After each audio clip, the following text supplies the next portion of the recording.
BTV news के प्रस्तुत करता है Patel plywood door and hardware, Harimangalam lawn के सामने, गोंदिया रोड, बालाघाट।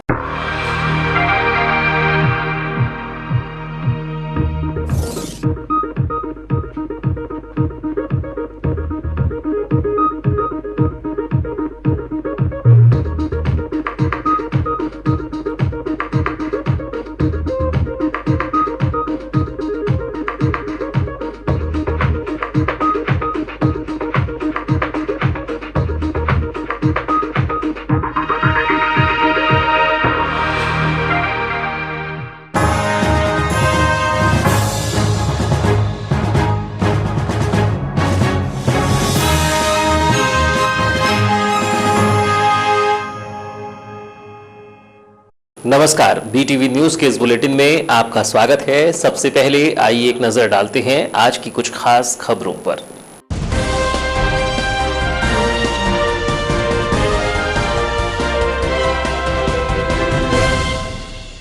गुजरी बाजार में लगी भीषण आग की लपटों में दुकानों का सामान जलकर खाक। 4 दुकानों में लगी भीषण आग, दुकानदारों को लाखों रुपये की आर्थिक क्षति। भक्तिमय माहौल में मनाया जाएगा पवन पुत्र का जन्मोत्सव। मंगलवार की प्रातः हनुमान मंदिरों में मनाया जाएगा जन्मोत्सव। कोरोना संक्रमण को देखते हुए श्रद्धालुओं के प्रवेश पर रहेगी रोक। लंबे समय से बंद स्कूल वैन को बना दिया गया एम्बुलेंस। कोविड संक्रमण को देखते हुए लांजी में लिया गया फैसला। एम्बुलेंस की कमी को देखते हुए लिया गया निर्णय। निजी एम्बुलेंस के द्वारा ली जाती थी अधिक राशि।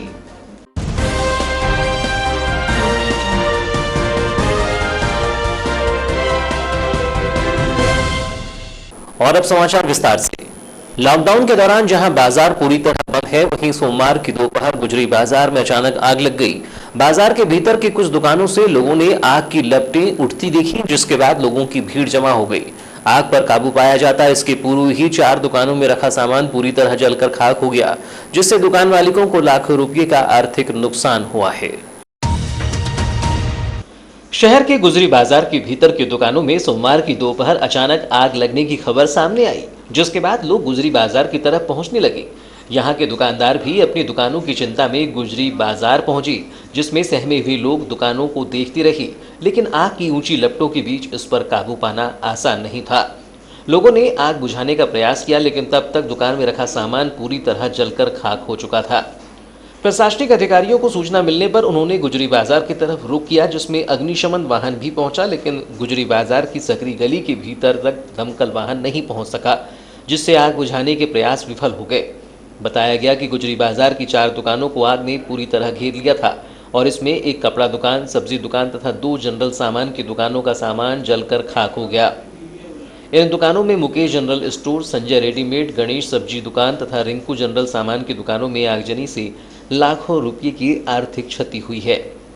गुजरी बाजार में आग की खबर के बाद दुकानदार अपनी दुकानों की सलामती को देखने के लिए गुजरी बाजार पहुंचते रहे, जिसमें जिन दुकानों तक आग की लपटें नहीं थी, उन दुकानदारों ने राहत की सांस ली। लेकिन जिन दुकानों का सामान पूरी तरह जलकर खाक हो चुका था, उन दुकानदारों के चेहरे पर उदासी और आक्रोश दिखाई पड़ा। गारमेंट दुकानदार संजय माखीजा ने बताया कि उन्होंने दुकान में सामान खरीद कर रखा था। उम्मीद थी कि जब बाजार खुलेगा तो इसका लाभ मिलेगा, लेकिन आग में सामान पूरी तरह जलकर राख हो गया। दुकान थी यहाँ की दुकान कपड़े की है, संजय गारमेंट के जला।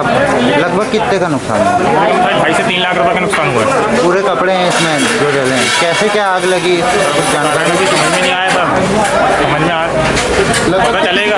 आग लगी यहाँ पर 3 से 4 दुकान में। उसी प्रकार जनरल स्टोर्स दुकानदार मुकेश रोकड़े का गुस्सा आगजनी को लेकर प्रशासन पर दिखाई दिया। उन्होंने कहा कि जब लॉकडाउन लगा हुआ है, हम दुकानें नहीं खोल पा रहे हैं, तो इसकी सुरक्षा की जवाबदारी प्रशासन की थी। कर्ज लेकर सामान खरीदा था जो जलकर खाक हो गया। अब ऐसे में आर्थिक नुकसान की भरपाई कैसे होगी? किस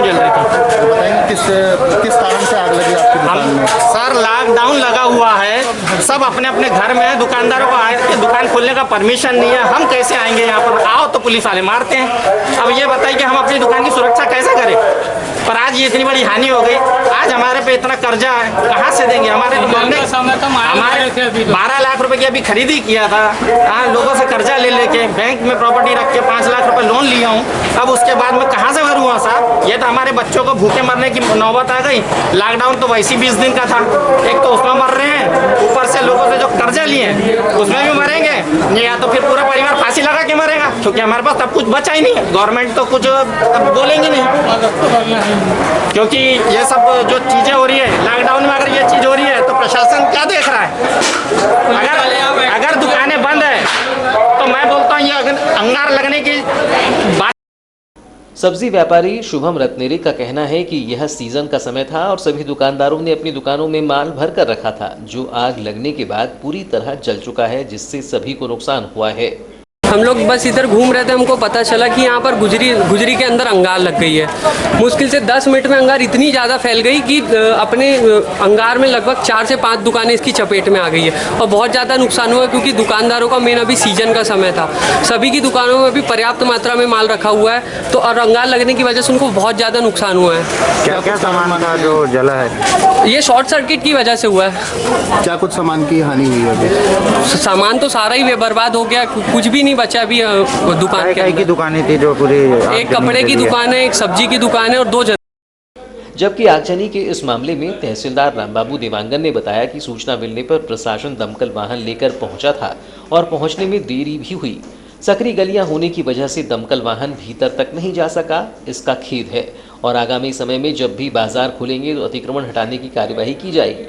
अंगार लगी है गुजरी में, मौके पर पहुंच के आपने क्या कुछ स्थिति का जायजा लिया? देखिए क्या हो गया, गुजरी में कुछ दुकानों पर आग लगने की जानकारी प्राप्त हुई थी। हमारे फायर ब्रिगेड की जो टीम है वो तत्काल जैसे ही जानकारी मिली तत्काल पहुंच गई थी और उन्होंने आग बुझाने का प्रयास किया और आग लगभग बुझ चुका है। अब 2-3-4 दुकानें जहां पर उनका जो पूरा सामान है वो लगभग जल चुका है और हमको जानकारी मिली तो हमने यहाँ पर आकर निरीक्षण भी किया है और पुलिस की टीम भी आ गई, प्रशासन पूरा उपस्थित हो गया है।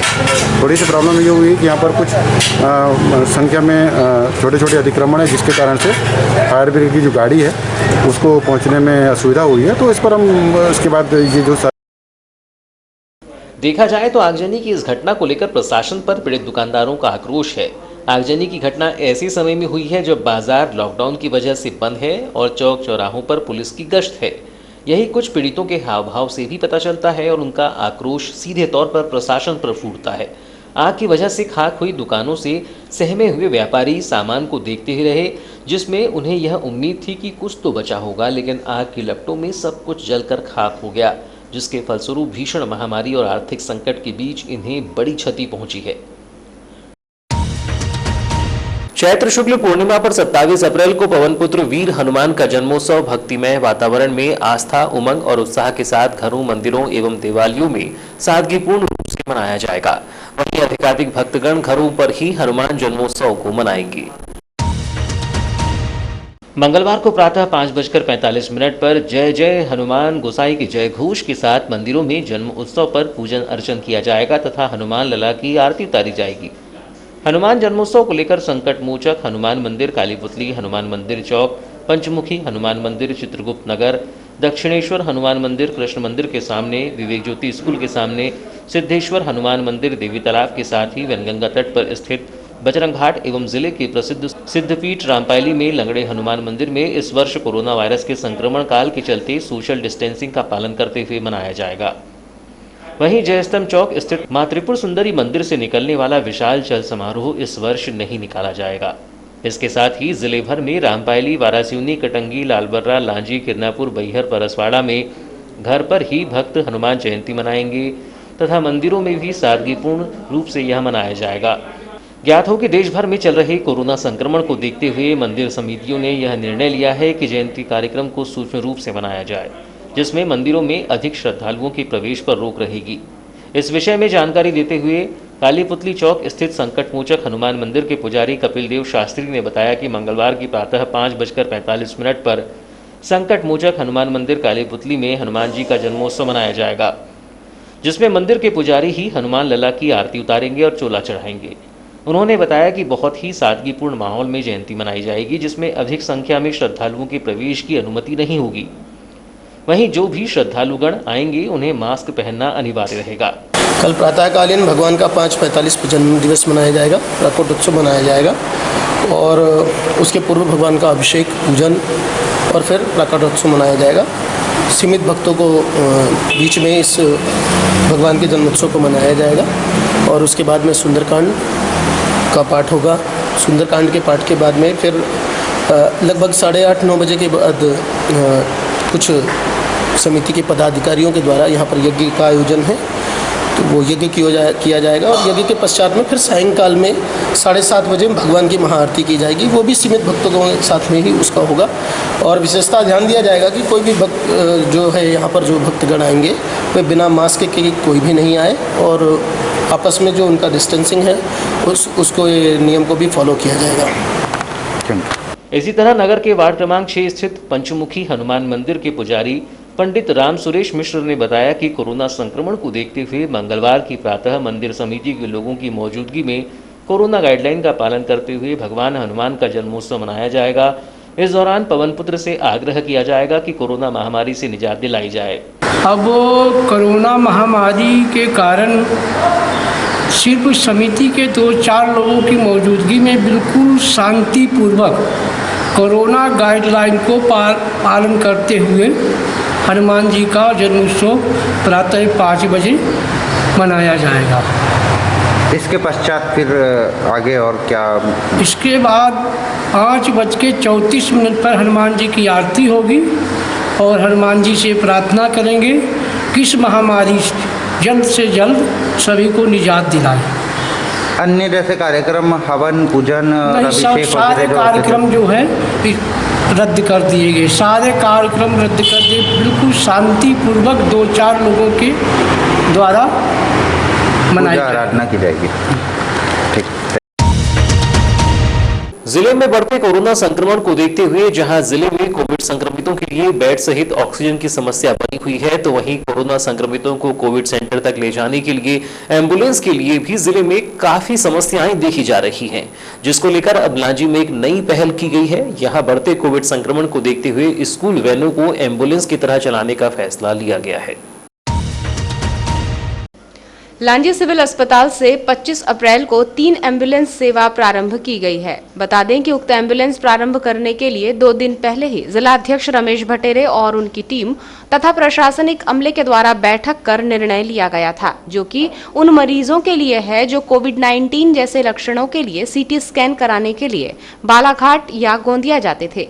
वहीं ये बात भी सामने आ रही थी कि इन सुविधाओं के लिए लांजी से बालाघाट, गोंदिया आदि जाने के लिए अनाप शनाप रुपयों की मांग की जा रही थी, जिसके लिए हर व्यक्ति सक्षम नहीं था। अब लांजी से 3 ऐसी एम्बुलेंस की व्यवस्था की गई है जो ऑक्सीजन युक्त रहेगी और 2000 रुपये में मरीजों को लाना ले जाना करेगी। इसके अतिरिक्त कोई अन्य शुल्क देय नहीं होगा।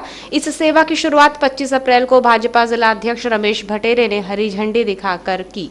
इस दौरान प्रमुख रूप से भाजपा मंडल अध्यक्ष आलोक चौरसिया, एसडीएम रविंद्र परमार, एसडीओपी दुर्गेश आरमो, तहसीलदार RP Marko, BMO doctor Gedam सहित अन्य अमला उपस्थित रहा। इन एम्बुलेंस की खास बात यह है कि ये स्कूल वैन है, लेकिन कोविड संक्रमण के दौरान बंद पड़े स्कूलों को देखते हुए यहाँ ये चलाई जा रही हैं। स्कूल वैन को एम्बुलेंस का रूप दे दिया गया है। इस संबंध में भाजपा जिला अध्यक्ष रमेश भटेरे ने बताया कि चूंकि कोरोना में सीटी स्कैन एक महत्वपूर्ण जाँच हो गई है और हमारे पास लांजी में चूंकि सीटी स्कैन की व्यवस्था नहीं है, पिछले कुछ दिनों में मुझे ये देखने में आ रहा था कि प्राइवेट एम्बुलेंस वाले मरीजों से बहुत अनाप शनाप पैसा ले रहे थे। इतना पैसा दे पाना वास्तव में छोटे परिवार वालों के लिए तकलीफदेह हो रहा था। इसलिए हम सभी ने यह माना कि जब हम इतनी सब व्यवस्था कर रहे हैं तो मरीजों के लिए एम्बुलेंस की भी व्यवस्था की जाए, और इसके चलते हम लोगों ने सरस्वती शिशु मंदिर लांजी के संचालक से, साकेत पब्लिक स्कूल लांजी के संचालक, CIA स्कूल लांजी के संचालक से बातचीत की और आग्रह किया कि आप लोगों के पास जो वैन है जो वर्तमान में स्कूलों में खाली थी, जिसे हमने सहयोग हेतु मांगा और उन्होंने अपनी सहमति देते हुए वाहन प्रदान किया। एम्बुलेंस हेतु मैं तीनों स्कूलों के संचालकों को धन्यवाद और आभार ज्ञापित करता हूं। जैसे देखा जा रहा है अभी सिविल अस्पताल से 3 एम्बुलेंस थे, क्या पूरी व्यवस्था के तहत एम्बुलेंस रखी गई है? क्योंकि कोरोना में सीटी स्कैन एक बहुत महत्वपूर्ण जांच हो गई है। अब हमारे पास लांजी में चूँकि सीटी स्कैन की व्यवस्था नहीं है, पिछले कुछ दिन से मेरे देखने में आ रहा था कि जो प्राइवेट एम्बुलेंस वाले हैं बहुत अनाप शनाप पैसा मरीजों से ले रहे हैं, मरीजों के परिजन से ले रहे हैं। इतना पैसा दे पाना सामान्यतः छोटे परिवार वालों के लिए वास्तव में तकलीफ हो रही थी। इसलिए हमारे दिमाग में बात आई कि जब हम लोग सब कुछ कर रहे हैं तो ये भी व्यवस्था हम मरीजों तक के सुलभ उपलब्ध कराएं। और इसी के चलते हम लोगों ने अपने सरस्वती शिशु मंदिर के संचालक से, साकेत पब्लिक स्कूल के हमारे भाई संतोष मुरघड़े जी से और CIA स्कूल के संचालक भाई अनिल तिवारी जी से हम लोगों ने आग्रह किया कि आप लोगों के पास जो वैन है वो वैन चूँकि भी स्कूलों में खाली थी, हमने उन लोगों से सहयोग मांगा कि इन्हें बतौर एम्बुलेंस आप हमें उपयोग करने के लिए अपनी सहमति दें और एम्बुलेंस प्रदान करें। मैं उनको भी धन्यवाद देना चाहूँगा कि उन लोगों ने इस काम हेतु सहर्ष अपनी सहमति दी और 3 एम्बुलेंस की हमने व्यवस्था अभी यहाँ पर लांजी अस्पताल में बनाई है। यदि ऐसा लगता है ज़रूरत पड़ेगी तो हम इस संख्या को और बढ़ाएंगे। मैं मीडिया के माध्यम से सभी लोगों से इस बात का निवेदन भी करना चाहता हूँ कि जो एम्बुलेंस यहाँ से जाएंगी उसको ऑक्सीजन की जो व्यवस्था है, ऑक्सीजन हम लोग अस्पताल प्रबंधन की तरफ से उपलब्ध कराएंगे। और इसका जो हम लोगों ने किराया तय किया कि इसमें 2000 रुपये, चाहे मरीज बालाघाट उसका टेस्ट CT स्कैन बालाघाट हो चाहे गोंदिया हो, 2000 रुपये हम लोगों ने तय किया हो कि 2000 रुपये में मरीज को यहाँ से लेकर के जाएंगे और उसकी जाँच करा। लांजी विधानसभा क्षेत्र की विधायक हिना कांवरे ने सोमवार 26 अप्रैल को सिविल अस्पताल लांजी के कोविड सेंटर पहुंचकर यहां की व्यवस्थाओं का जायजा लिया। साथ ही कोविड वार्ड में जाकर मरीजों से उनका हालचाल भी जाना। इस दौरान विधायक हिना कांवरे ने कहा कि समय रहते यदि मरीज अपनी जांच कराए तो सुधार का आंकड़ा बेहतर हो सकता है। इस दौरान लांजी ब्लॉक कांग्रेस अध्यक्ष अजय अवसरे, पवन कांवरे, IT सेल जिला उपाध्यक्ष लिखेंद्र Uprade, SDM Ravindra Parmar, SDOP Durgesh Armo, BMO doctor Pradeep Gedam आदि प्रमुख रूप से मौजूद थे। पिछले दिनों अस्पताल में पानी, सफाई और रेमडेसिविर इंजेक्शन को लेकर अनेक प्रश्न चिन्ह उठाए गए थे, जिसे लेकर सुश्री हिना कांवरे ने सोमवार को अपने दौरे के दौरान सबसे पहले लांजी कोविड सेंटर पहुंचकर व्यवस्थाओं का जायजा लिया। प्रथम तल कोविड सेंटर पहुंचकर फेस शील्ड पहनकर विधायक हिना कांवरे सीधे कोरोना मरीजों के वार्ड का निरीक्षण करने पहुंची और कोविड सेंटर के अलग अलग वार्डों में जाकर भोजन, अल्पाहार, पानी, सफाई आदि विभिन्न व्यवस्थाओं का जायजा लिया। तो इसके साथ ही ऑक्सीजन सिलेंडर की संख्या और आपूर्ति पर भी मौजूद अधिकारियों से जानकारी ली और आश्वस्त किया कि लांजी में मरीजों को ऑक्सीजन सहित अन्य सुविधाएं लगातार बनाए रखने के लिए वे प्रयासरत हैं। सोशल मीडिया पर विगत कई दिनों से क्षेत्र की विधायक हिना कांवरे के क्षेत्र से लापता होने की चर्चा को जानबूझकर फैलाया जा रहा था। इस संबंध में पूछे गए सवाल पर हिना कांवरे ने बताया कि मेरे घर में मेरी माता पुष्पलता कांवरे और मुकेश जोशी कोरोना पॉजिटिव है और ऐसे में मेरा बाहर निकलना कहीं न कहीं संक्रमण को फैलाने जैसा ही होता। इसलिए सरकारी गाइडलाइन का पालन करते हुए मैंने बड़े ही धैर्य के साथ सही वक्त का इंतजार किया है और अब चूंकि माता पूर्व विधायक पुष्पलता कांवरे की तबीयत ठीक है तो मैंने सबसे पहले कोविड सेंटर और अधिक संक्रमित ग्रामों के लोगों से मिलने में देर नहीं की। क्योंकि आप सबको शायद पता है, नहीं है, मुझे नहीं पता। पहले तो 14 तारीख को जोशी जी पॉजिटिव आ गए। हमने डिस्ट्रिक्ट हॉस्पिटल का दौरा किया, उसके जस्ट दूसरे दिन जोशी जी को फीवर आ गया, उनको टेस्ट करवाया, पॉजिटिव आया। वो जब तक ठीक हुए डॉक्टर ने मुझे कहा कि आपको भी दूर ही रहना पड़ेगा, अभी आप कोई फील्ड का दौरा ना करें। उसके बाद जब वो ऐसी स्थिति आई कि वो थोड़े ठीक हुए, मदर पॉजिटिव आ गई तो कंडीशन और ज़्यादा दिक्कत होगी। डॉक्टर ने एडवाइस किया कि अभी भी आपको कहीं नहीं जाना है। आज मदर को टोटल पिछले संडे वो पॉजिटिव आई थी, आज मंडे है। आज मैं डॉक्टर की सलाह पर ही मैं निकल पाई हूँ क्योंकि अभी ऐसे कोई सिम्टम्स मुझे नज़र नहीं आया, क्योंकि पता चला मैं व्यवस्था देखने आती और मैं किसी और को कोरोना परोस के चले जाती। इससे बेहतर है कि घर में बैठकर ही सारी हर दिन, मेरे ख्याल से कोई एक दिन नहीं बीता जिस दिन हमारी SDM से या जिस दिन हमारी डॉक्टर से बात हुई। लगभग एक दिन में तो 4-4, 5-5 बार हमारी गेडाम जी से बात हो जाती थी। तो स्थिति का आकलन स्वयं आकर करना एक अलग बात होती है, लेकिन फ़ोन पर भी बताया था मैंने, अपनी जवाबदारियों का निर्वहन मैंने किया और मैं उससे संतुष्ट भी हूँ कि जितने पेशेंट्स ने मुझे यहाँ से कॉल करके जो भी दिक्कतें बताई हैं उसका बाकायदा मैंने समाधान किया भी है। काफ़ी लोगों को रिलीफ भी मिला है, लेकिन कुछ दिक्कतें हुई है क्योंकि जो मौतें हुई हैं उसके लिए तो हम सभी को बहुत दुख है। ईश्वर उनकी आत्मा को शांति दे, लेकिन हम कोशिश करेंगे कि आगे व्यवस्था बेहतर रहे। कोरोना संक्रमण के बढ़ने के साथ ही टेस्टिंग कराने वालों की भी संख्या में इजाफा हुआ है। ऐसे में सुविधाओं का विस्तार करते हुए निजी तौर पर भी टेस्टिंग की अनुमति दी गई है, जिसमें स्वयंसेवी संस्था जैन वीक्षण हॉस्पिटल में भी टेस्टिंग की जा रही है और यहां पहुंचकर कोरोना संदिग्ध जांच कराते हुए संक्रमण की पुष्टि कर रही है। निजी टेस्टिंग लैब को अनुमति देने के बाद लोगों को सुविधाएं मिली हैं, जिसमें जिला चिकित्सालय में प्रतिदिन लगने वाली बेतहाशा भीड़ को कम किया गया है। निजी लैब में पहुंचकर लोगों को कम समय में ही रिपोर्ट प्राप्त हो रही है। देखा जाता है कि अक्सर रैपिड एंटीजन टेस्टिंग को लेकर कई तरह की भ्रांतियां हैं, जिसको लेकर लैब टेक्नीशियन से चर्चा कर इसकी प्रामाणिकता जानने का प्रयास किया गया। तो बताया गया कि स्वयंसेवी संस्था जैन विक्षण हॉस्पिटल में प्रतिदिन 100 से 150 रैपिड टेस्टिंग की जा रही है, जिसका लाभ यह है कि संदिग्ध मरीज को कम समय में ही पता चल जाता है कि वह पॉजिटिव है या नेगेटिव, और इसके अनुसार वह अगर पॉजिटिव है तो अपने आप को होम आइसोलेट कर उपचार करा सकते हैं। बताया गया कि यह टेस्टिंग अब तक पैमाने पर खरी उतरी है और रिजल्ट भी अमूमन सटीक साबित हो रहे हैं। टेस्टिंग को लेकर जैन हॉस्पिटल के लैब टेक्नीशियन मनोज हरिनखेड़े ने ज़रूरी जानकारी दी, जिसमें उन्होंने बताया कि ठीक तरह से सैंपलिंग हो तो रिजल्ट बेहतर आने की संभावनाएं अधिक होती हैं। देखिए, अब यहाँ करीब 100 से 150 के आसपास रोज रैपिड एंटीजन टेस्ट किए जा रहे हैं, और जैसा कि आप जानते थे कि टेस्टिंग की कमी थी, तो बालाघाट प्रशासन और बालाघाट के स्वास्थ्य विभाग के साथ मेरी बैठक हुई और मंत्री जी रामकिशोर कावरे जी भी थे।